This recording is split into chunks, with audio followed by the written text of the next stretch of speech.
शिवाय गुरुवे नमः, श्री मात्रे नमः।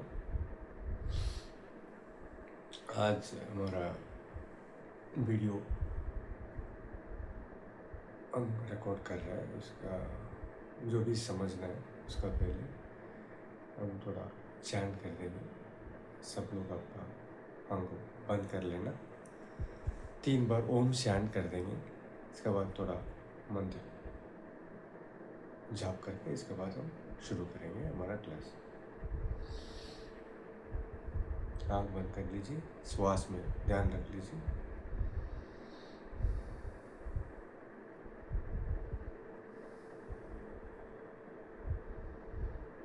श्वास छोड़ने का टाइम ओम चैंट कर लीजिए। ओम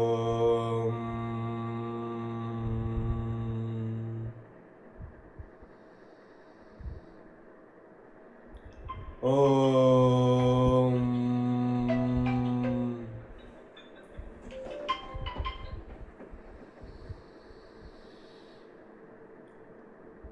ओम।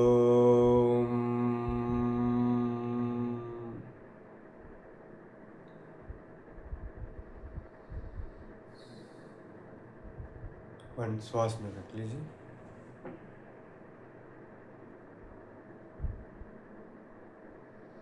थोड़ा चैंटिंग करेंगे। ओम श्री गणेशाय नमः। ओम श्री गणेशाय नमः। ओम श्री गणेशाय नमः। वक्रतुंड महाकाय सूर्यकोटि समप्रभा निर्विघ्नं कुरु मे देवो सर्वकार्येषु सर्वदा। सब लोग अपना गुरु का ऊपर ध्यान रख लीजिए। किसी का गुरु नहीं है तो भगवान श्री महेश्वर दक्षिणामूर्ति का ऊपर ध्यान रखते हैं। गुरु ब्रह्मा गुरु विष्णु गुरु देवो महेश्वर गुरु साक्षात् पर ब्रह्म तस्मै श्री गुरुवे नमः।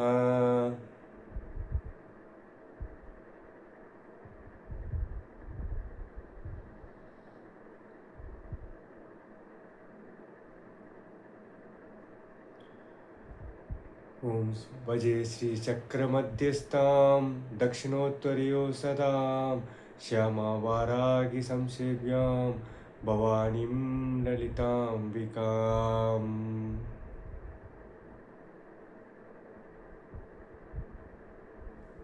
आप लोग तेरे पाक बोल सकते।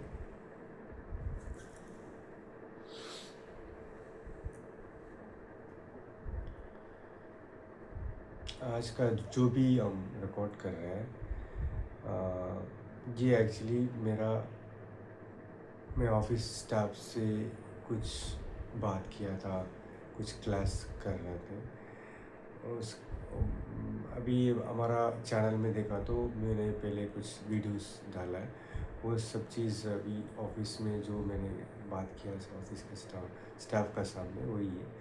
उसमें कुछ दिन मैंने रिकॉर्ड नहीं किया वीडियोस। सो जो चीज़ मैंने रिकॉर्ड नहीं किया उसका मैं शेयर करना चाहता हूँ। ठीक है, अभी हम शुरू कर देंगे टॉपिक में। आज का टॉपिक थोड़ा बेसिक अपना हमारा बारे में समझ लेंगे क्या है हमारा, और प्रकृति उसका बारे में समझ लेंगे वो कैसे काम करती है। ठीक है,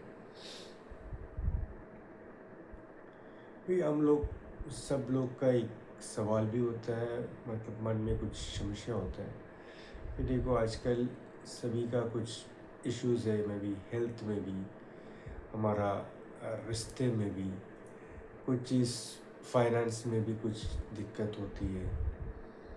उसके लिए लोग का अलग अलग मन में विचार है, ज्ञान है।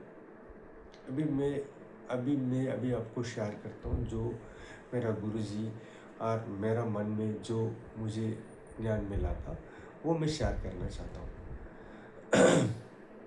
एक एग्जांपल ले लेंगे हम सब लोग। देखो, एक हेल्थ का इश्यू है, हम एक्चुअली डॉक्टर का पास जाती है। डॉक्टर हमारा तबीयत देख के वो कुछ टेस्ट वगैरह बताते हैं, स्कैन वगैरह करते हैं। देन वो जो स्कैन रिपोर्ट है, स्कैन रिपोर्ट का बेसिस में वो आपको दवाई देती है, ठीक है। बट उनका जो एलोपैथी मेडिसिन और आयुर्वेद मेडिसिन, उसमें कुछ कमी नहीं है। जो इनका ज्ञान है उस हिसाब से उन्होंने दवाई दी है। बट हमारा ऋषि मुनि ने वो थोड़ा अलग तरीके से देखा है, सिर्फ हमारा और प्रकृति का, जो चीज़ अभी साइंस इतना समझ नहीं सकते। उदाहरण देख लीजिए, अभी ऋषि मुनि ने सिर्फ हमारा देखो देख के, सिर्फ ये जो दिखता है फिजिकल बॉडी, अन्नमय कोश, सिर्फ उसको देख के उसमें कुछ बीमार है उसको देख के उन्होंने दवाई नहीं दी है। उनका मन में क्या है, सी जो हम देखते हैं ये जस्ट आउटसाइड, मतलब बाहर जे वो इन्होंने वो ऋषि मुनि ने बताया हमारा अंदर 5 शरीर है, मतलब पंचकोश है हम बोलते हैं। लेकिन जो हम देखते हैं वो अन्नमय कोश है। सबको जानता है वो अन्नम जो हम खाता है वही पंचभूत का तत्व है, वो वही ये शरीर है, ये अन्नमय कोश है। इसका अंदर जो अन्नमय कोश है उसका अंदर एक और कोश है, मतलब एक कवरिंग है, वो प्राणमय कोश है। इन प्राणमय कोश के अंदर मनोन्मय कोश होता है। वो मनस हमारा जो हमारा विचार वगैरह आता है, जो इमोशंस हम फील करते हैं, वो मनोन्मय कोश का अंदर एक विज्ञानमय कोश है। जो विज्ञानमय कोश मतलब ये बहुत नॉलेज है, उसका अंदर सब चीज इनको पता है। क्योंकि हमने कुछ खा रहा है, उसको कैसे हमारा खून और अभी हमारा शरीर को कैसे बनाना है उसको जानता है, विज्ञानमय कोश। लेकिन इसका अंदर एक और कोश है, वो आनंदमय कोश है। वो आनंदमय कोश हमारा आत्मा, मतलब प्योर है, वो इस आनंद में ही रहते हैं, वो आनंदमय कोश। सो हमारा अंदर आनंद है, बट क्यों हम एक्चुअली बाहर दुख फेस करते हैं, इस चीज़ को हम समझना पड़ता है। देखो अभी हम मैंने हॉस्पिटल, मतलब हम कुछ बीमार है, हम हॉस्पिटल जा रहे हैं, उसका मैं बताया। जो अभी स्कैन रिपोर्ट में आता है वो सिर्फ अन्नमय कोशा में क्या है वही स्कैन में कर सकते हैं। क्योंकि जो रिपोर्ट इन्होंने दिया है उसमें कुछ पैरामीटर्स होता है, हाँ ओके ये ज़्यादा है, ये कमी है, इसका वजह से आपको से हृदय और लिवर सही से काम नहीं करता है, वो सही है। बट वो क्यों वैसा होता है, वो क्यों लिवर काम नहीं करते, वो क्यों हार्ट काम नहीं करते, वो साइंस सही से नहीं बता सकते। वो बता देगा आप लोग ये खाना खाया, आपका लाइफस्टाइल ऐसा है, इसलिए आपको ठीक है, उसमें उसमें भी गलती नहीं है जो वो बता रहे थे।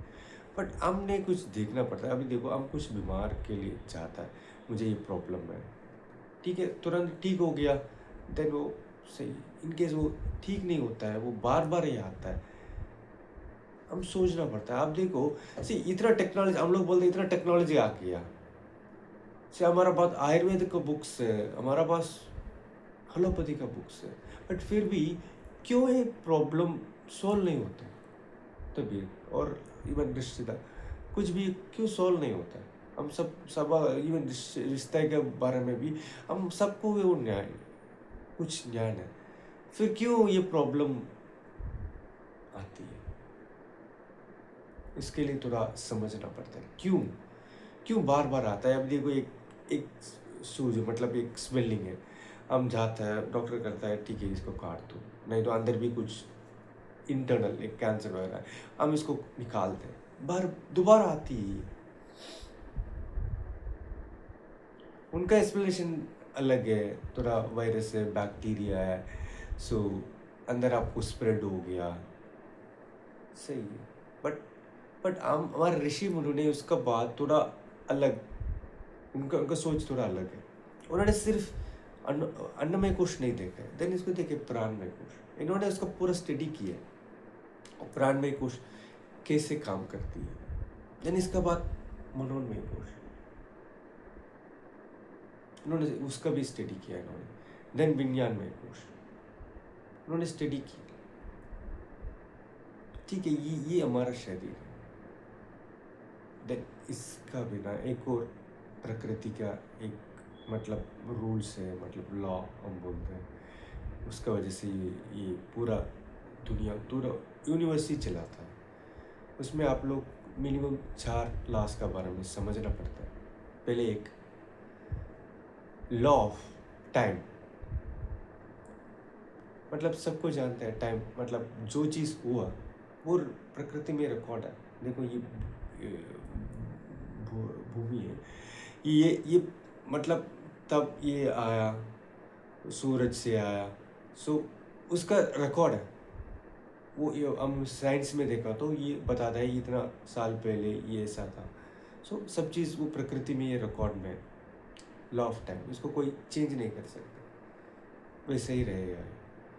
लॉ ऑफ ट्रूथ, ये बहुत चर्चा का बात है। ट्रूथ, हम सोचते जो हमारा ज्ञान में वही सच है, सच जो सच हमारा ऋषि मुनि ने बताया वो पूरा ज्ञान तब आपको मिल रहा है, तब ये सच है। अभी देखो, हमने एक डॉक्टर के पास गया था, स्कैन रिपोर्ट में कुछ इशू मतलब कुछ निकल के आया, ये इसका वजह से आपका तबीयत है। हम उसको विश्वास किया तो वो सच है क्या? उसका पीछे भी कारण है ना, वो चीज़ हम समझ लेंगे सच क्या है, क्योंकि वो पूरा लॉ ऑफ ट्रूथ, तब हमको पूरा ज्ञान आ गया, तब ये लॉ ऑफ ट्रूथ है। क्योंकि सच में थोड़ा ये ना अलग अलग सब लोग का अलग अलग ज्ञान में चलता है। वो सोचता है ये सच है, नहीं। लॉस ऑफ फिजिक्स, मतलब जो फिजिक्स में हम कुछ चीज़ करते हैं वो आपको वापस आएगी। हम डालते हैं प्रकृति में, एक नीचे डालते हैं वो जमीन, ये लॉ ऑफ ट्रूथ है। क्योंकि वो ऐसा ग्रेविटी है तो ग्रेविटी का लॉस है। अभी बिजली वगैरह चलता है उसमें भी कुछ लॉस होता है, वो ट्रूथ है, वो ट्रूथ, दैट इज ट्रूथ। ठीक है, देन इसका बाद हम आता है law of Karma. Law of Karma में ये सारा चीज़ कवर होता है जो मैंने बताया, लॉस, हमारा ग्रेविटी का लॉ, बिजली चलता है, वो ये लॉस है। देन इससे अलावा वो लॉस ऑफ कर्मा में आता है हमारा पास्ट प्रेजेंट फ्यूचर। वो कर्मा मतलब हमने ऋषि मुनि ने बताया, आप अभी हमने जन्म लिया ना, वो सिर्फ इस जन्म का बात नहीं है। हमने पहले जन्म लेके ही अभी इस जन्म लिया, मतलब पहले हमने जन्म लिया, मरा, देन दोबारा। सो जो अभी हमने कुछ चीज़ लेके आया था इस जन्म में, कुछ चीज़ सब लोग एक बैग लेके आया था, वो चीज़ क्या है? प्राप्त कर्म। बट हम किधर से लेके आया? संचित कर्म, उधर से कुछ थोड़ा लेके आया था। मतलब वो संचित कर्म मतलब कहना, जो कितना जन्म हमने लिया, जो चीज़ हमने किया, अच्छा किया बुरा किया, वो सारा स्टोरेज है। उसमें से कुछ हमने इस जन्म के लिए लेके आया था। ये एक्चुअली हमारा अग्रीमेंट है, मतलब हमारा देवता और हमारा कुछ अग्रीमेंट है, लेके आया था। मैं इस जन्म से ये कर्मा लेके जाऊंगा, वो सीखने के लिए। एक्चुअली सच में क्या है ना, वो हम लोग उसका सीखने के लिए हम लेके आए, वो अभी प्राप्त करना। सर ये चीज़ किधर रहेगा अभी? ये अभी जो हम प्राप्त कर्मा लेके आया था, सारा चीज़ हमारा मनोन्मय कोश में अंदर रहता है, सबकॉन्शियस में रहता है। से ये हमारा जो प्राप्त कर्मा है, इसमें जो इमोशंस, फीलिंग, जो चीज़ हमने किया वो बीज का रूप में होता है। कुछ चीज़ आपको तुरंत तब जन्म लेता है, उसमें से तुरंत एक्ट करके आता है तुरंत। कुछ लोग जन्म लेने के टाइम कुछ इश्यूज से जन्म होता है, ये तो उनका कर्म आना, मतलब उन्होंने जो गलत कर्मा किया वो ज़्यादा है अभी, ये तब ये पैदा होता है उसमें से वो ज़्यादा आ रही है। ठीक है, ये लॉ ऑफ कर्मा है, ये सबका एक पैकेज है। ठीक है, वो हम लेके आया था। ठीक है, देन एक लॉ ऑफ फ्री विल है। ये 4 लॉज आपने समझना पड़ता है। Law of free will, law of free will मतलब सिर्फ कुछ चीज़ हमारा हाथ में। ठीक है, देखो अभी आप वीडियो देखते हैं, इसमें कुछ ज्ञान आता है, उसका हम लाइफ में यूज़ कर सकते हैं, नहीं तो छोड़ सकते हैं, जिस आपका है। देखो वैसे ही है, आप कुछ बीमार में दुखी में रहते हैं, उससे आप बाहर भी आ सकते हैं, नहीं तो वो ठीक है ये रहता है, उसमें भी चला सकता है। So law of free will इस देवता, देखो सबको ये चीज़ है, हम लोग भगवान को विश्वास करते हैं। ठीक है, ये भगवान भी इंटरफेयर नहीं कर सकते, बिकॉज इसमें एक लॉ है। आपका फ्रीक्वेंसी कैसे, फ्रीक्वेंसी मतलब जी आजकल आजकल हम लोग एक चीज़ समझना पड़ता है। एक मोबाइल फ़ोन है, मोबाइल फ़ोन हमेशा एक टावर में कनेक्ट होता है, तब ये काम करता है। ठीक है, कैसे कनेक्ट होता है वो मोबाइल और टावर से, कैसे कनेक्ट होता है? सो जो सिम कार्ड में एक जियो है तो एक फ्रीक्वेंसी, मतलब एक फ्रीक्वेंसी, वो फ्रीक्वेंसी और टावर का फ्रीक्वेंसी मैच हो गया तो कनेक्शन है। सो ये चीज़ कनेक्शन है हमारा। ठीक है, जो फ्री विल मतलब फ्री विल में क्या है ना, जो हमारा जो कर्मा है, बुरा कर्मा हमने लेके आया था, उसका कैसे ठीक करेंगे? उसका ठीक करने के लिए देखो वो थोड़ा मतलब वो लोअर कर्मा है, वो एक्चुअली हमने और अच्छा कर्मा किया। मतलब देखो एक कुछ जाप किया, मंत्र जाप किया, वो वाइब्रेशन ज़्यादा हो, हायर वाइब्रेशन है, हायर फीलिंग है। वो हायर वाइब्रेशन हमारा जो मतलब लोअर इमोशंस है उसको आप ठीक कर सकते हैं। ठीक है, ये 4 ला अपने समझना पड़ता है। दूसरा चीज़, सिर्फ जो लोग भूमि में जन्म होता है, हमने एक कॉन्ट्रैक्ट से आता है। मतलब देखो हम ही एक्चुअली कैसे प्राप्त कर्मा लेके आया था, वैसा हमने माँ बाप कभी लेके आया, मतलब चूज किया, हमने चूज किया। वैसे नहीं है उन्होंने हमको पकड़ के रखा है, क्योंकि जो प्राप्त कर्मा है वो देवता देखते हैं इस प्राप्त कर्म किधर, ये प्राप्त कर्म में कुछ सीखना पड़ता है उसमें। अच्छा चीज़ है तो आपको वो भी मिलेगा, बुरा चीज़ है तो आप सीख के और उसका ज़्यादा बुरा कर्मा भी लेके दोबारा जन्म, क्योंकि ये साइकिल खत्म नहीं होता है। ठीक है, सो जो माँ बाप का भी हमने चूज कर रहा है, हमारा जो बहन, ठीक है भाई, वो भी हम चूज करते हैं, हमारा बीवी वो भी हमने चूज करके आया था। हमने एक कॉन्ट्रैक्ट है, वो कॉन्ट्रैक्ट से आया था हम लोग। बच्चे, हमारा जो भी बच्चे है वो भी, क्योंकि इधर हमसे ये कर्मा है। देखो जो जो माँ बाप का है उनका कर्मा है हमको बड़ी होने के लिए, उन वो लोग आपको एक एनवायरनमेंट देते हैं, वो सिचुएशन देते हैं, उसमें से आपका कर्मा इस जन्म में पूरा हो गया। कुछ लोग से वो कर्मा लेके आया था, वो बुरा कर्मा है तो उनका दुख ही रहेगा। वो मतलब ये मतलब एक पॉवर्टी में, बट वो एक फैमिली में पैदा होता है, उनमें कुछ धन दान वगैरह नहीं है, वो थोड़ा दुखी में रहते हैं, क्योंकि वो पूर्व जन्म में इनका कर्मा वैसा ही है। सो माँ बाप को हम वैसे चूज़ किया, बट हमने चूज़ किया। अभी आपको ये मैं इससे बाहर आना चाहूँ, वो भी आ सकते हैं। ये दूसरा लॉ है, लॉ ऑफ फ्री विल। ये लॉ ऑफ फ्री विल को जो बंदा यूज़ कर रहा है वो इस कठिन से बाहर आ सकता है, बट वो लॉ ऑफ फ्री विल इतना ईजी नहीं है। सो ये चीज़ हम समझ लेंगे, लॉ ऑफ फ्री विल जो चीज़ अभी मैंने बताया उसका कैसे हम यूज़ करके हम थोड़ा हमारा लाइफ को थोड़ा अच्छा करने के लिए क्या करेंगे वो हम देखेंगे आने वाले वीडियोस। और ठीक है, अभी इस वीडियो में हमने देखा है बेसिक लॉस और पंचकोश। मैं इसमें थोड़ा एग्जाम्पल बता के इसको थोड़ा हेल्थ, अभी देखो हेल्थ आज हमने डिस्कस किया, वो कैसे इम्पैक्ट होता है। आपने देखो मैंने बताया पंचकोश, ये अन्नमय कोश है, ये एक उसका अंदर प्राणमय कोश है, मनोन्मय कोश, विज्ञानमय कोश, आनंदमय कोश। अभी हम आज है ना थोड़ा मनोन्मय कोश का देखता हूँ। सी मनोन्मय कोश में, मनोन्मय कोश तब आपने सोच रहे हैं, हम उसमें इमोशंस सारा चीज़ अंदर है, इसमें कॉन्शियस सबकॉन्शियस में सारा चीज़ आता है। सो उसको हम देखेंगे कैसा जमीन है वैसा ही देखेंगे, क्योंकि तब आपको समझ सकते हैं इसमें क्या। देखो आजकल देख रहा हूँ, हमने एक प्रॉब्लम बता रहा है, सीधे लीवर का प्रॉब्लम ही देखेंगे। सी कुछ लोग का ज़्यादा मन में गुस्सा आती है, गुस्सा रखती है। देखो गुस्सा आने में गलत नहीं है। देखो जो हमारा घर में बच्चे होते हैं वो कुछ गलत करता है, हम ठीक है उसको गुस्से में डांटती है, अगला टाइम हम इसको भूल जाते हैं, ठीक है उसको सही करने के लिए किया, ठीक है उसको। बट कुछ गुस्सा है वो हम माफ़ी नहीं कर सकते। हम सोचते ये ऐसा हमारा साथ किया, हम साल कितना साल भी हो हम उसको याद रखते हैं, वो गुस्सा रहता है तब ये करेगा, मैं गुस्सा निकालूंगा, वो आपको कंट्रोल नहीं है, वो आएगी वो गुस्सा।